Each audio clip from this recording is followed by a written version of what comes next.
This is Uncommonly Remarkable. We have surprisingly casual discussions about the lives and notable accomplishments of community leaders, entrepreneurs, and everyday folks like you and me. Think of this podcast as an opportunity to learn something new and to pick up on an entrepreneurial tip or two through open conversation. I'm Artis Beatty. I'm a doctor of optometry and the chief medical officer for MyEyeDr OD. Though we will inevitably touch on topics within my area of expertise, the opinions and conversations held here are separate from my work with my eye doctor. Today's guest is Ben Swift.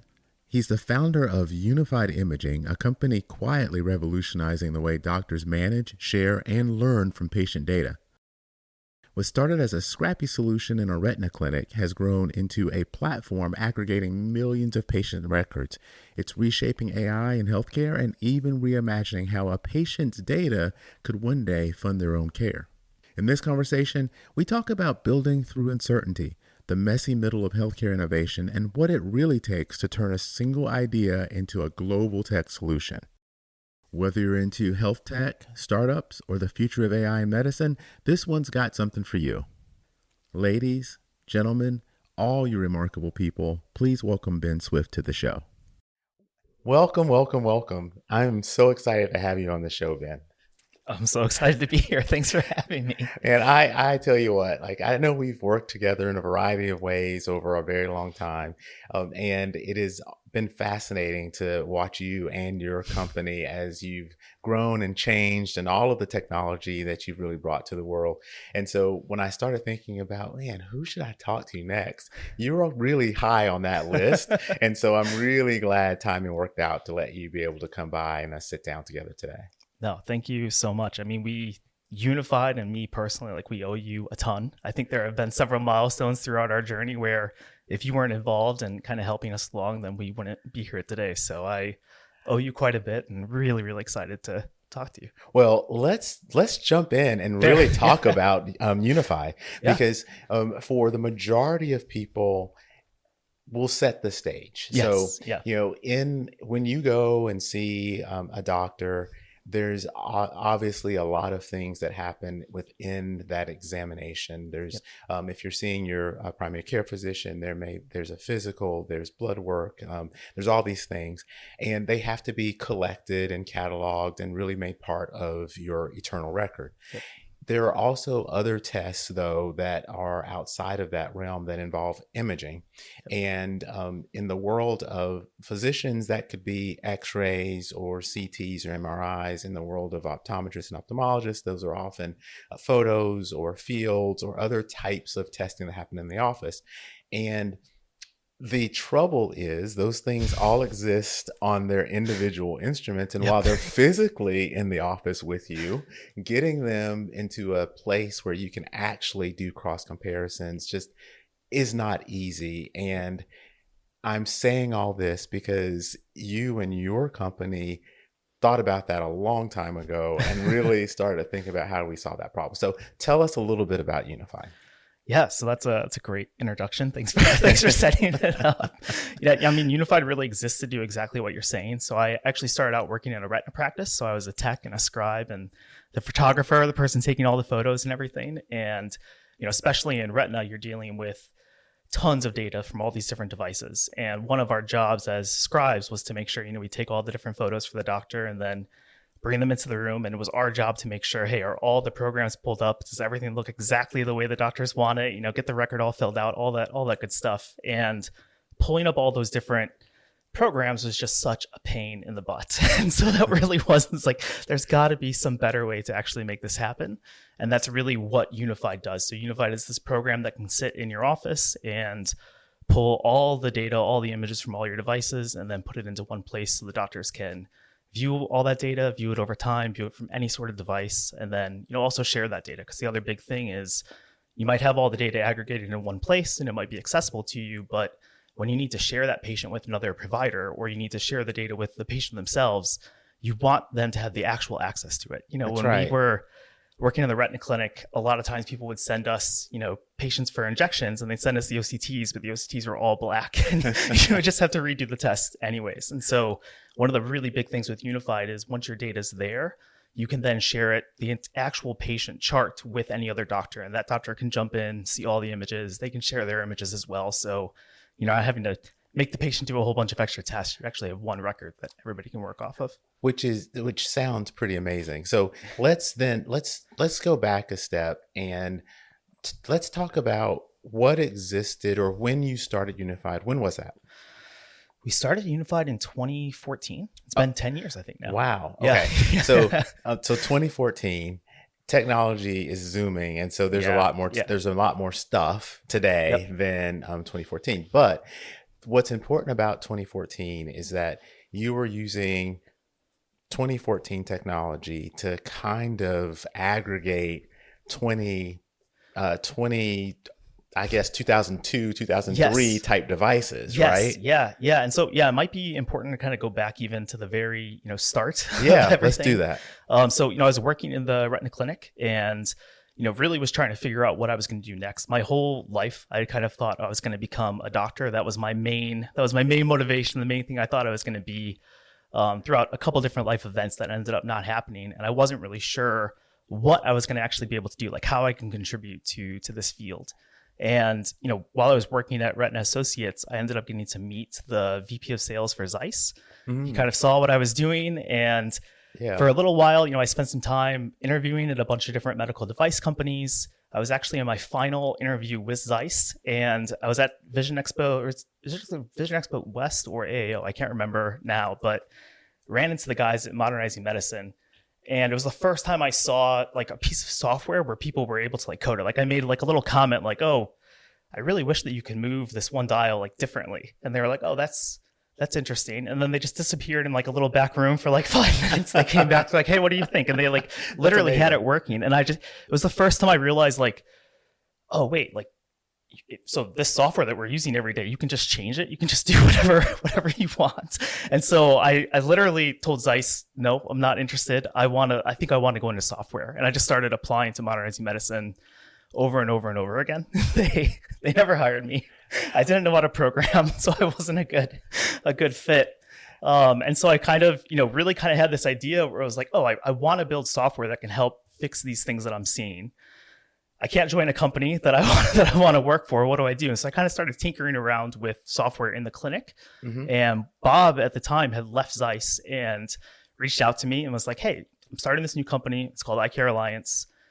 Why don't you just come into our office and just see, what we're doing?" And so I went in to meet with him for lunch, ended up staying the whole rest of the day. It was really, it was the first time I had seen this. He was basically taking all of the equipment that we were using throughout the day in clinic and, buying them from, practices and then refurbing them and then selling them. And again, just something I didn't know was even possible at all. And his deal to me was, it's like, look, if you come in and you start helping me with this, learn all the devices, help me sell this equipment, help me service this equipment, help me train on it, any other side projects you want to do, like I'll help fund kind of in the background.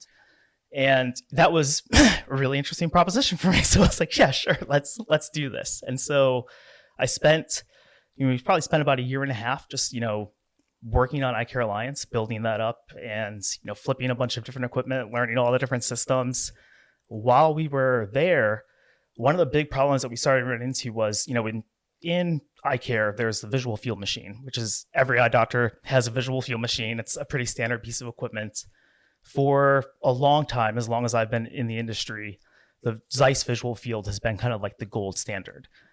We were kind of right at the intersection of when the non-networked version was kind of coming out of being pulled out of practice, and the network version was going into practices. So the business opportunity was, hey, if we can take these old visual field machines that can't connect to a network and actually give them a way to connect to the network and, kind of revitalize them, then they're just as good as the network version that Zeiss is selling for a ton of money. So we can sell them at a discount, and it's a win for everyone. Except for maybe Zeiss.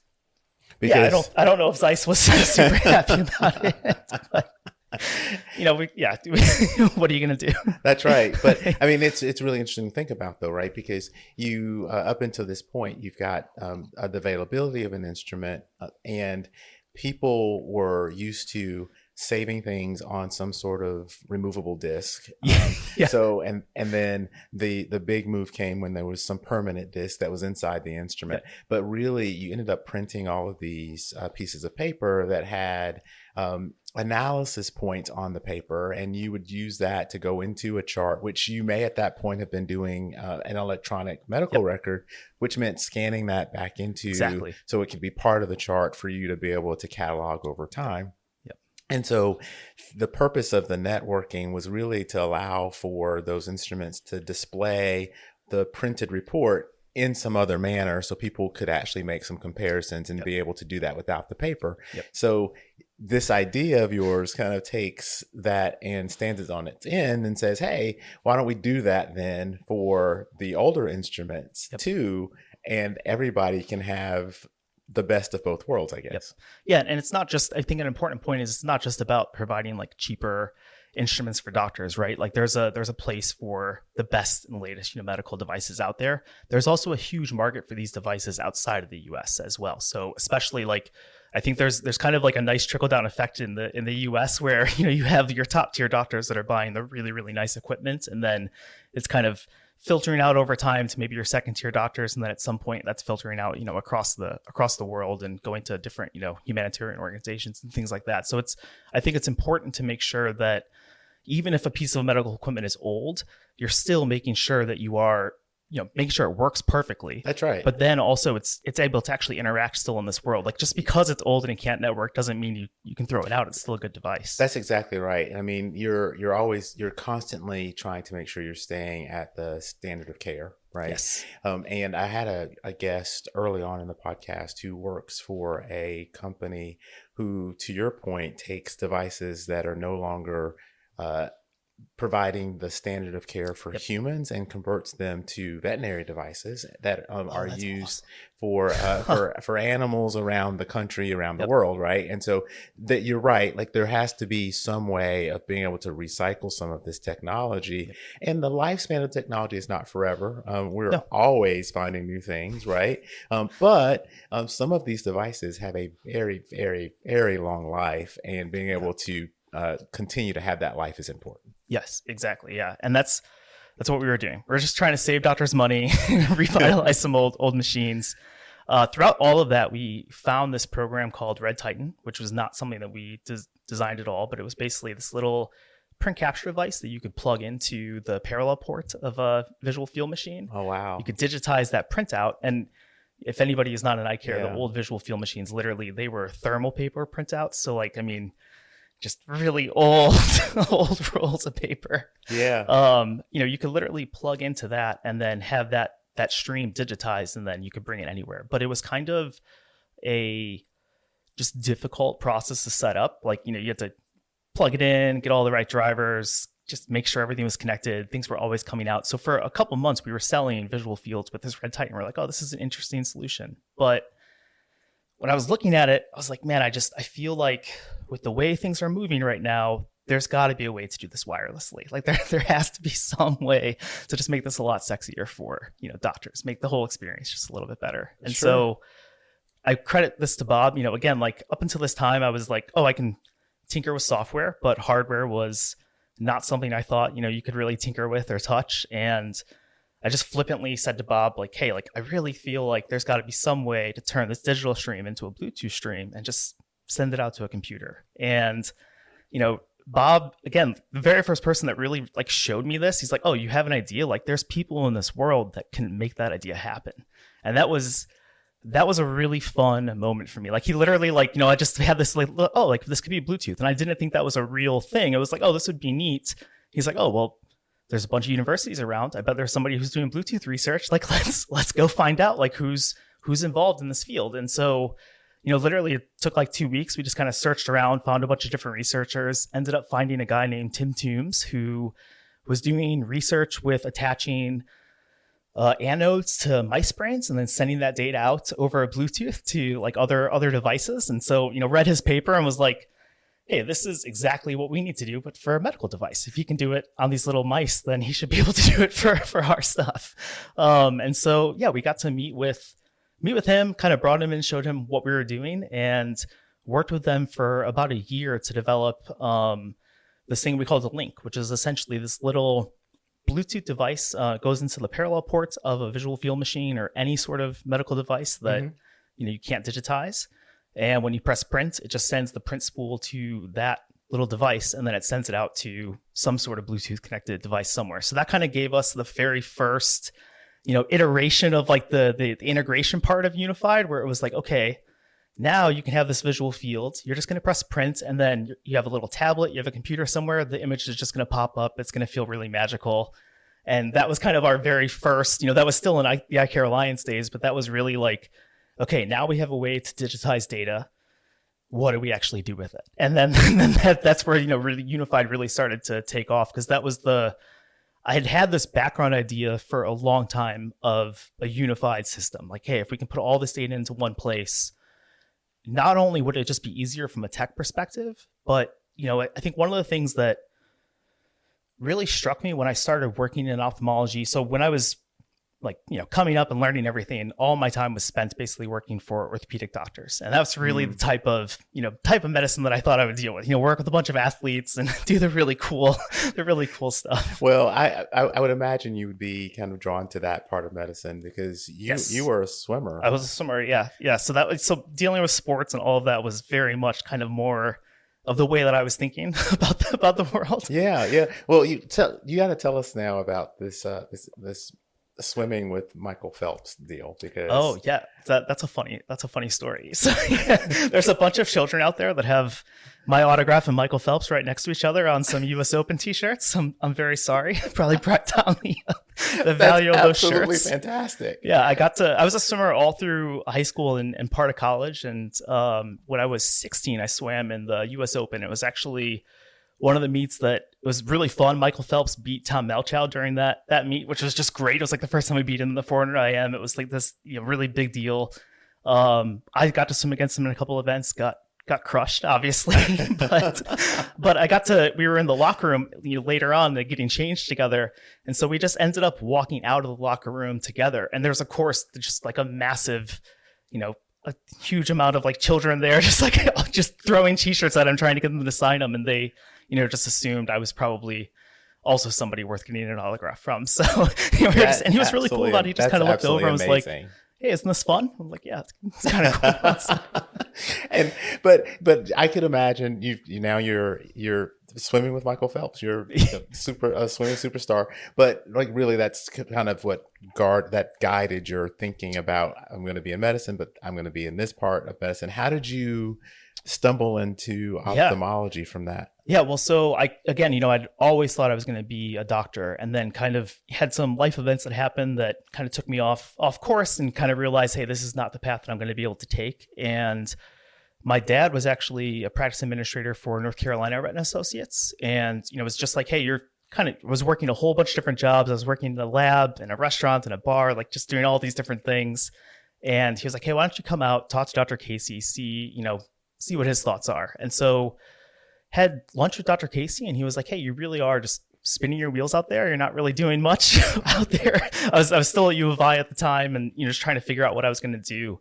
And he was like, we want to start a clinical trial program here. Why don't you come in and just kind of learn the ropes, learn how to tech, learn how to do all these different things. And, as we start clinical trials, maybe you can get into that. Maybe you'll have some ideas, and, maybe med school can happen at some point down the road. And that's really kind of what got me into eye care. And even at the time when I first started, I was still just like, okay, great, eyes. Like, this is so, like, I remember the first time I got to sit down with Dr. Madvari, and he was showing me like, because the first thing was, hey, you're going to scribe, so you need to learn how to do these drawings. So like, as I'm saying all these things to the patient, you need to be like recording all this stuff down. Here's all the colors that we like to, color code things in. Because when you're doing the physical drawings, the colors made a big difference. Yeah, the old school. Yeah, literally, you had to know like what color you wanted to mark, the picture of the eye with, to denote all the different pathologies or whatever.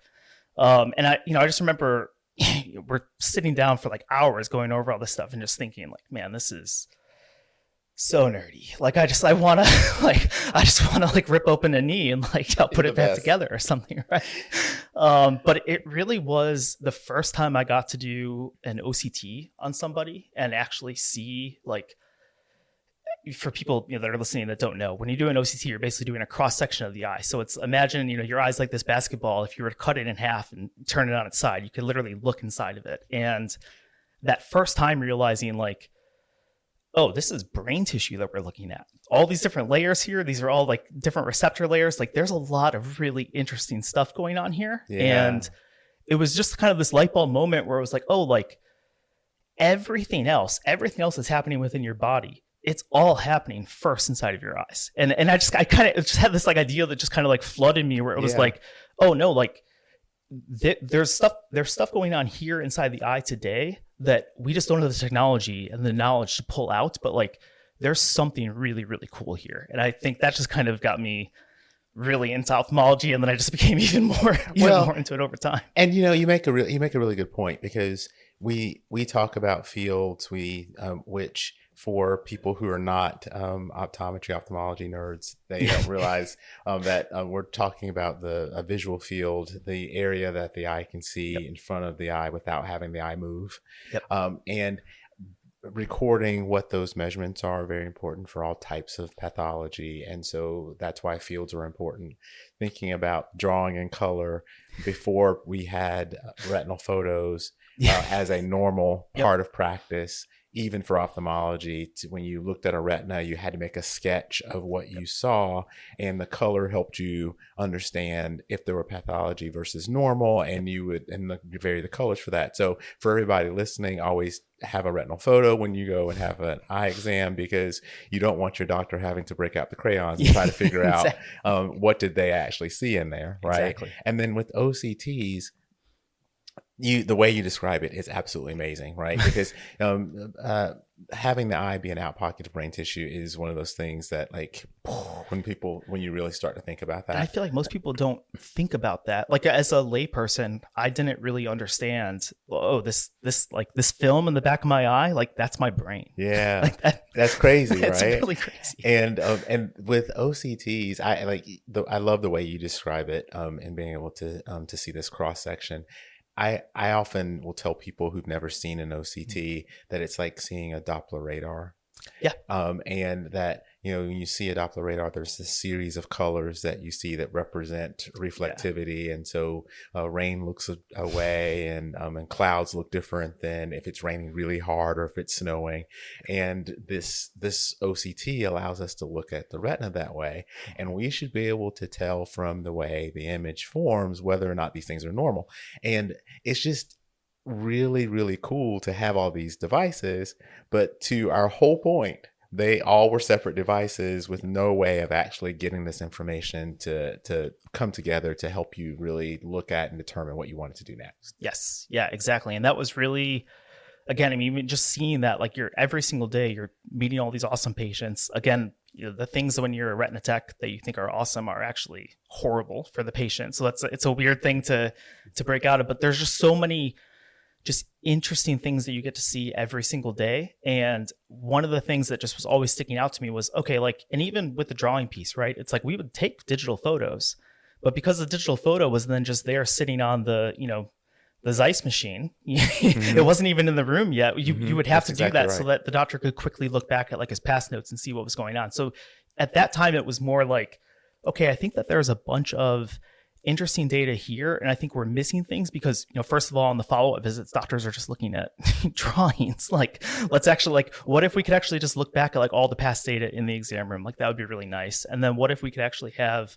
our OCTs next to our fundus photos, next to our visual fields? Like, how many more things can we start uncovering the more we can put this together? But then I think even at that time, what was more exciting to me was, this was probably 2008 to 2012-ish, I want to say. So it was like right when kind of like the whole big data craze was really starting to pick up. And it was just, you're looking at all of that and you're just like, wow, there's literally just like data points everywhere. And they're just being thrown away.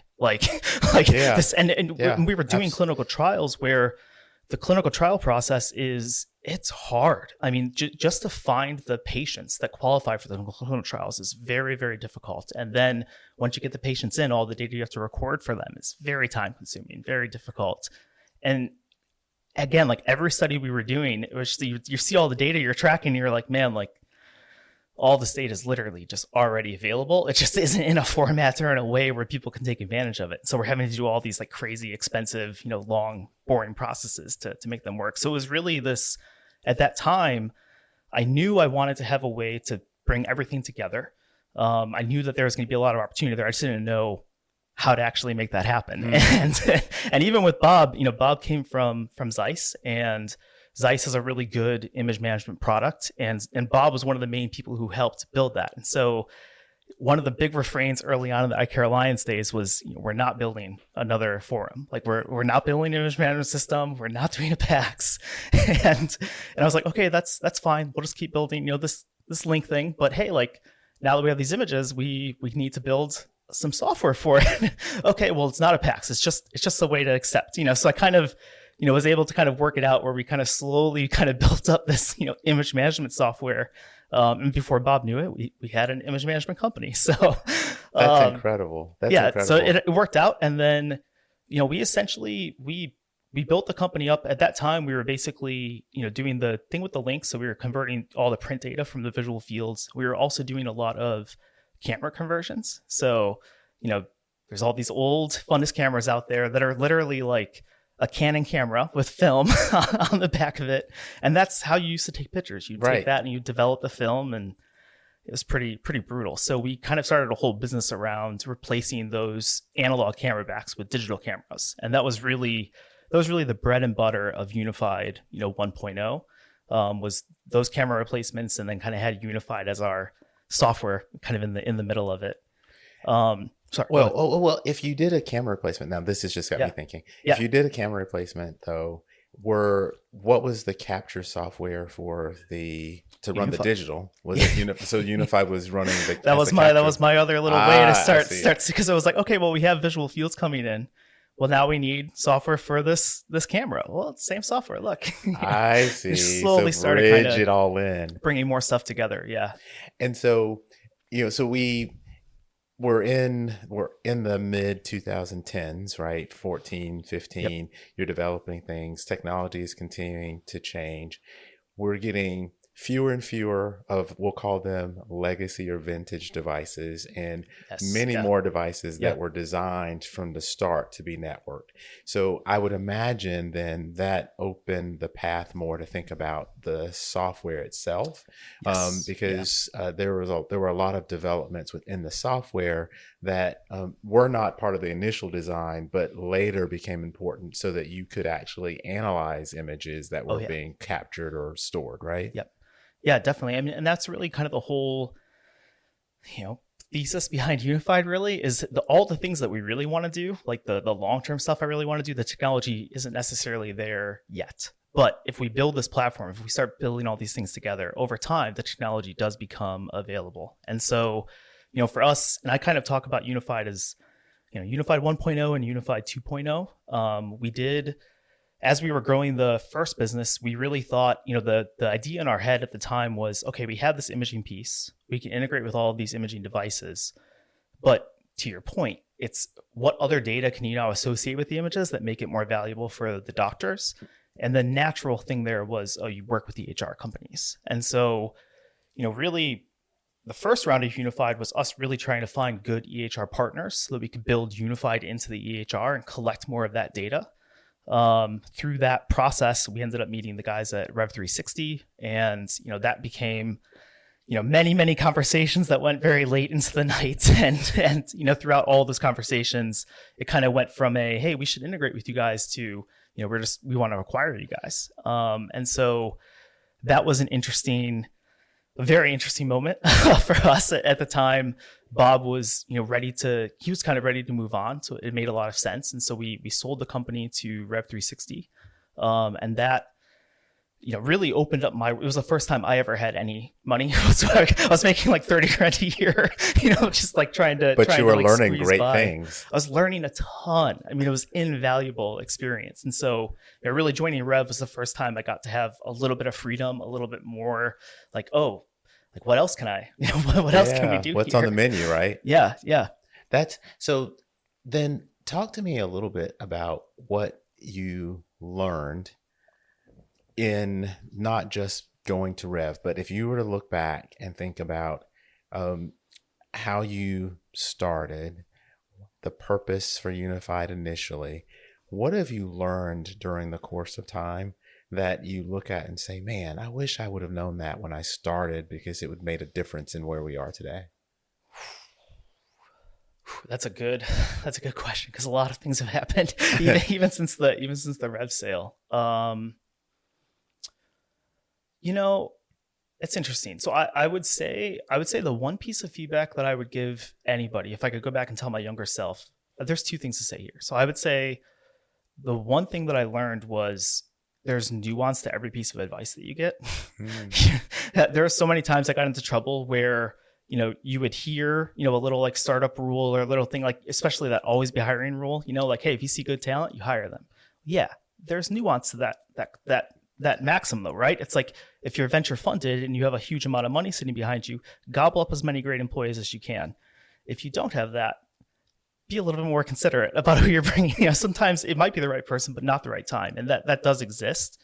But that was one of the... And I don't want you to lose your second one, but I think that's really, really important. Fair. Because it is, you hear that all the time, and you don't want to turn down great talent if you come across great talent, but you have to be responsible about it. So either you have to simultaneously evaluate your current talent and make determinations on whether or not this is an addition, a replacement, or a supplement to that talent, right? Or you have to really figure out where am I planning then to reduce my spend to stay afloat in order to have this talent on the team long enough for the talent to produce whatever they're going to produce to get you to the next step. And I think you're exactly right. That is often overlooked in that maxim. Because the maxim normally just it just expects that there's unlimited funds, and maybe it should start that way. Given unlimited funds, always be hiring. That was kind of my little internal monologue, was okay, every little piece of advice you get, you have to think of what's the context that they formed that thought process to that advice in, because it might not be the same as your situation. But I think more importantly past that, and this is actually something I would say I'm just starting to get comfortable with. I'm 40 years old now, so I feel like I'm maybe halfway, maybe a little bit less, through my life. And I will say one of the bigger things I've been thinking a lot about more recently is, if as long as you keep going, as long as you don't give up, as long as you just keep plodding along, keep trying to pursue your purpose, everything really does fall into place. So it's almost to say, because a lot of things where it's oh, I wouldn't do that. It's well, but I learned, X from this, I learned Y from that, and now I'm a different person today because of that. And everything kind of snowballs and builds on itself to where it's almost don't take anybody's advice ever. Just go see what happens. And if you're what you're meant to do, if you keep on pursuing it, it will just happen. The universe has a way of just kind of pushing you in the way that where it needs somebody to slot, it will find a way to get you there. is where I'm kind of landing these days. I think that is great advice, because you don't know what you don't know until way later, right? But you always have to take chances based on what you feel is the right decision at that time. And sometimes you're spot on. It's the best decision you could possibly make. And sometimes you're not, but you don't really know that in the moment, right? And so the reason I ask you that question is because I feel like you've positioned yourself to be able to leverage technology in a way that not everyone who started a technology business in the early 2010s was able to do. And specifically thinking about the data aggregation and AI, right? And so can you talk a little bit about how you see AI in today's world with Unified? Yeah. So, now we're on the second iteration of Unified. So I actually ended up buying back Unified from Rev at the start of 2020. And really the idea there was, hey, there's a whole lot of things that we left uncovered that we still want to pursue. And kind of to what you were saying earlier, really the market was changing to where now we weren't, one of the really big pain points of Unified 1.0 was when you're selling camera upgrades and little pieces of equipment that you have to like bolt onto other equipment, supporting hardware is hard. It's not fun. Even the best hardware ever, like it breaks down. There's problems with it. There's all these different processes you have to follow to handle hardware. And so I knew if we were going to be in the hardware game, I definitely did not want to keep doing unified. But looking across the landscape, it was like, wait, now if you go into a doctor's office, every single device will at least be able to export out some digital format of what they're viewing. More often than not, they're able to export out DICOM files, which is just, if there's any radiologists listening, they're like, why is that good for you? But like for iCare, it took us 20 years longer than anybody else to move into the DICOM world. And so now that most manufacturers support DICOM, it's like, oh, wait, the hard part of what we were doing at Unified before is no longer hard. That's the easy part. Now we just get to focus on what do we get to do with all this really cool data. And that's really the whole story of Unified 2.0. So, what we've done is we were the first, fully cloud-based image management system in iCare. So we're aggregating all this data up into the cloud. We have millions and millions of patients and hundreds of millions of patient images. And what that lets us do is basically create some of our own AI tools. But it also really lets us help doctors create their own AI tools. So one of my really big things with Unified is I want the platform to be so seamless and so easy for doctors to interact with their data in that they can just become really geeky. like I want doctors to really just obsess about what's happening with their patients. And I think right now there's just too much friction in the pipeline to where doctors can't really spend the time to do that. And I feel like now we're at this point where we're finally getting to a point with technology that we can start giving doctors that experience. We can start making them just really dig into their patients, really dig into all their data across, all their patient base.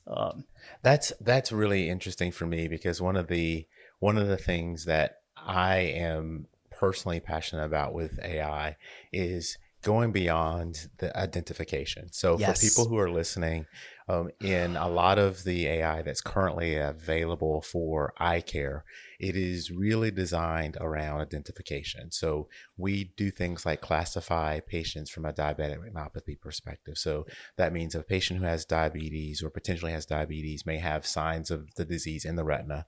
And and the current AI technology is really good at identifying that looks like it might be diabetic retinopathy. Exactly. That's valuable. It's less valuable for optometrists and ophthalmologists to see diabetic retinopathy on a regular basis because the AI is not going to be able to identify that it is diabetic retinopathy much more efficiently than the doctor is when they see some sort of image, right? Yes. But beyond that, and I think this is where you were going, being able to categorize the retinopathy in a repeatable and dependable way is something that AI really could contribute, right? Because I may see a patient and say that it's stage 2.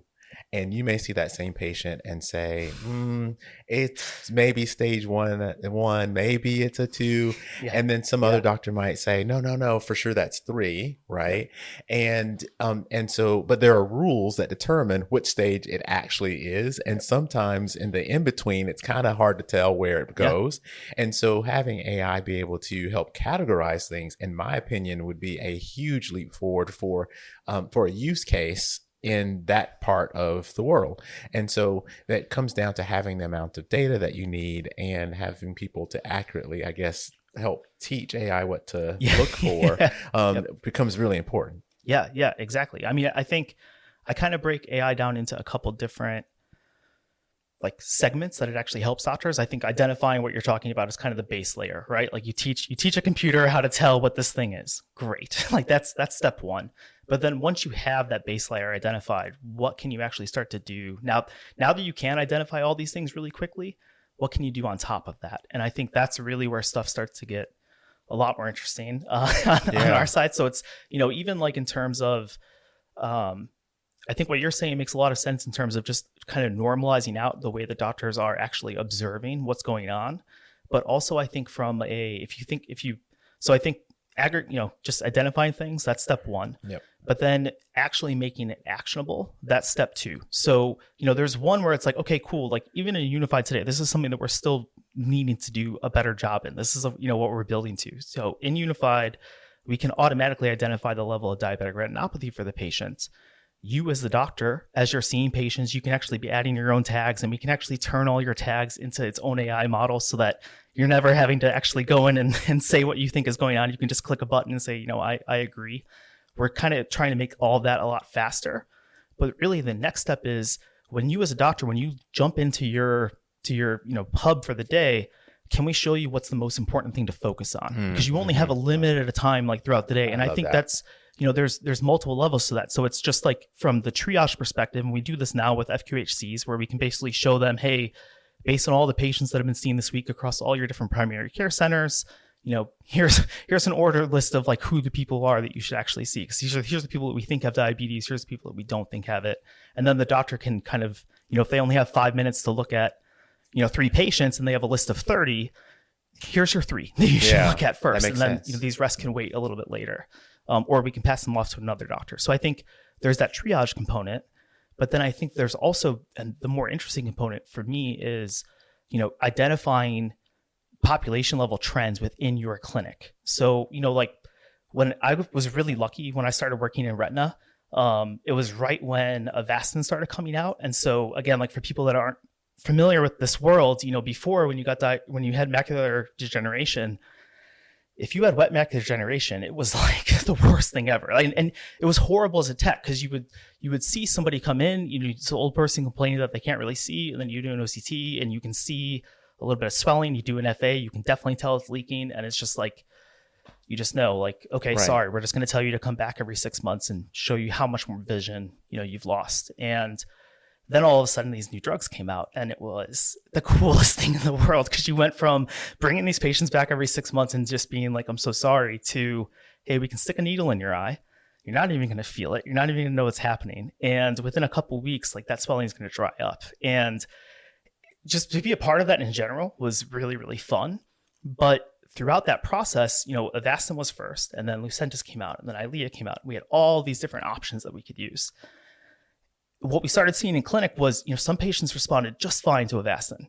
Some people responded not that well to Avastin, but the minute you gave them Lucentis, it was like totally cleared up. Some people, you could try all of them, but then like Eylea would work. And there's a cost differential to all of these medicines as well. So Avastin is really, really cheap. You obviously want to give that to everybody. Lucentis is really expensive. Eylea is even more expensive. So you want to be careful with how you're, dispersing out these medicines, but you also want to make sure that you're giving them like the right medicine. And we were trying to track this constantly, just trying to figure out, like, we had all these spreadsheets, all these notepads, just trying to figure out like, okay, like what are the things that are going on inside of these patients that make them respond differently to these drugs? Like, is it just the pathological presentation? Like, is it just the stuff that we're seeing, clinically, or is it because they're a smoker or because they have a history of this or whatever? That project never really went anywhere because we were trying to track it in so many different ways. And that's really where I think the really, really fun part about AI comes into me, where it's like, okay, if you have all this data in one place, all those questions that we're asking, that's not a data aggregation problem anymore. That's literally just can you ask the right question and get the data back, and then analyze it from there. That's amazing. I mean, and that's one of the things that we talk about in our clinics all the time, right? We've got a volume of data, and we've got a volume of patients, and those patients are part of what could be best practices. So if you are able to not only know who is this patient in all the demographic forms, but what happened to this patient? Like, what did we do? And that can include what medications did we prescribe? What was the frequency of the follow-up visits? What testing did we do? Then how have they progressed, or what did they look like over time, to develop a best practice based on a patient profile? That's a powerful unlock, because then you can meet a patient who falls into this category and already have a plan for how you're going to treat them, and then watch to make sure they turn out like other patients. Yeah, are they actually following the trend that everybody else is following? Right. So I think right now, research it's very slow. It takes a long time to aggregate even retrospective studies. And, what if we could actually have a system where retrospective studies were being done in real time in everybody's clinics. And then we were able to, like, I think a concept that I think about a lot is like, how cool would it be if, like, you as Dr. Beatty, you see something kind of cool in your clinics? Like, hey, I've noticed, like, patients that use this drop end up having this, outcome or whatever. Yeah. It'd be really cool to me if you could actually see if that's like a true hypothesis across all of your patient base. But then you could also, like, ping your colleague at another practice and say, hey, is this true over there too? And is this true over here? And actually see, like, how things change across different doctors, different geographies, different, like, areas. I think that could be really powerful over time, especially, like, as we get into, like, an age of, there's new viruses, new things that pop up all the time. Like, as we're trying to track these things in mass, I think having a system where you're not reliant on these really long timelines of trying to aggregate a bunch of people, do the study, and then publish the results. Can we get to more of this, like, process of having, like, a stream of results being analyzed in real time and kind of getting those standards kind of updated? Absolutely. Because it takes it from being anecdotal to being really fact driven. Yep. And even though we still want the validation through what we would be considered, I guess what you consider standard research channels, and the way things and the way we have grown to understand how outcomes are measured, you can actually move much quicker and make decisions that really truly impact the now if you are able to look at data that way. Yeah, that's what I think. And I think that there'll still be you're always going to want, like, the big medical apparatus to do the really in-depth studies. But I think that there is probably a way that we can speed all that up. But, like, what types of hypotheses can we pull out of the ether a little bit quicker and chase those down? And if nothing else, determine what to study. Yes. Right? Yes. Yeah. And even like on the clinical trial side, I feel like there's a lot of times where, like, in the clinical trials that we would do, and I don't know, I'm not an expert in this field at all, but my sense was there were often times where you would use a drug and there were some patients that they would respond so well to the drug, but then there were a couple adverse events and the whole study would be scrapped. Like, I saw this happen a few different times, and it's like, that's crazy that there's literally, like, there's a person out here who this drug is actually perfect for, but this drug can't get approved, and now it's going to be, down in the pipeline for however many years trying to, wade through all this mess. I think a system where everything is more connected and you're analyzing these insights in real time maybe allows you to do drug discovery, drugs, verification, like, do some of these studies much quicker to where you're able to identify, hey, like, yeah, you as a patient definitely do not touch this drug. But like, you're actually, like, you're somebody good. We can try this on you. Like, I think that there's a way to help all of medicine sort of start to move faster because we do have these real-time data streams, coming through now. So thinking about all of the things that are now kind of in the pipeline and the way you're thinking about Unified as a company, if you could boil it down, what's next for you? Like, if you've got one big rock, what are you going to do next? Well, so I could tell you the 50-year plan for Unified.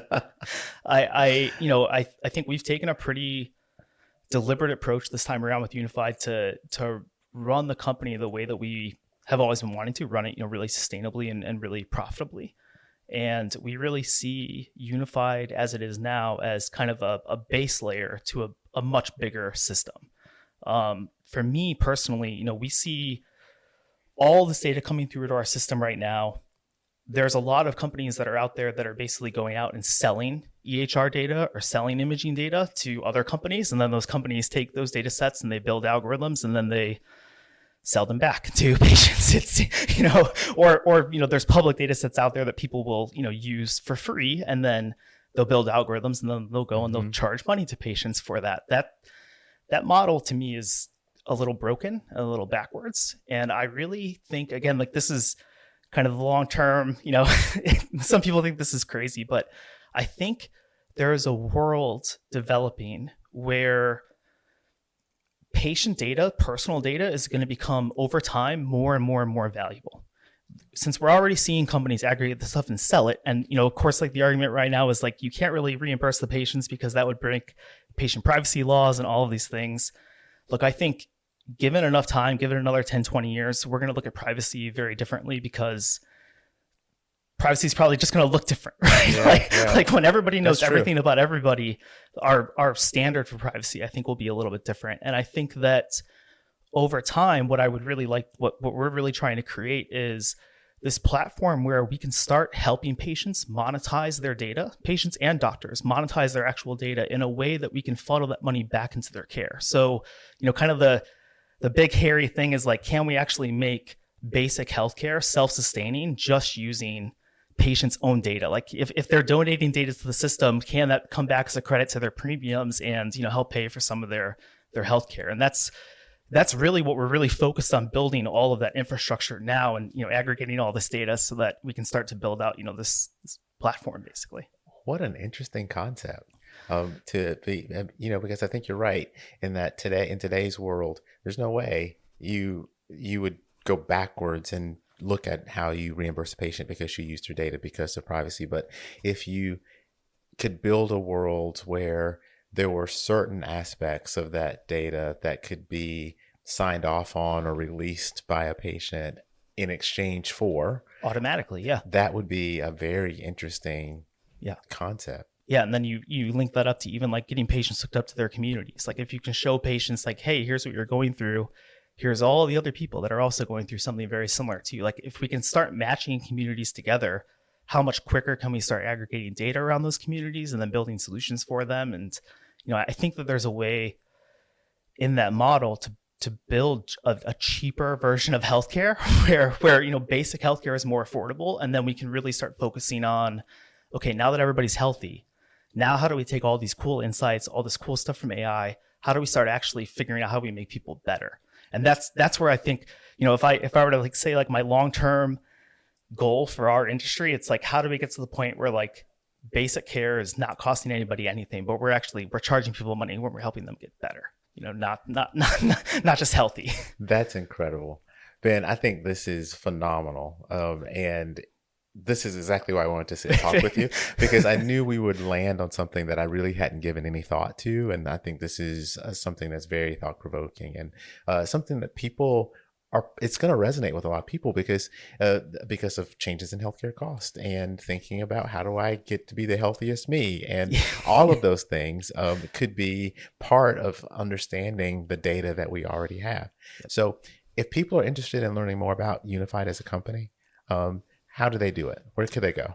You can just go to our website, unified-imaging.com. That's probably the best place. It'll probably be updated by the time this podcast comes out. We focus a lot more on the technology side than we do on the marketing side, I will say. But you can find me on LinkedIn as well if you're interested in working together. Just send me a message, and happy to work with you. That's great. So, I'm not going to let you off the hook totally about understanding and seeing where things go. So I'm going to make sure that we stay updated on the changes in the technology and as you have new things, and maybe we'll get you back here and we'll talk a little bit more about data and healthcare. Yeah, that'd be great. Hopefully we're building some cool things together at MyEyeDr. So that would be incredible. Thank you, awesome. Ben. Thank you so much. If you've made it this far, then I have to thank you for your time. I hope you've learned something new and enjoyed listening to the discussion as much as I enjoyed having it. I'd love to hear from you about the show, because we're working really hard to bring you great content, and the feedback really helps us get better. If you like what you've heard or watched, for those of you who are streaming out on YouTube, then take a split second to give us a thumbs up or a like. It really helps other people like you find the show too. And no one likes to miss out on the good stuff. So go ahead and subscribe and hit the notification bell so you don't have to wonder when or if there's a new episode. And until next time, stay remarkable.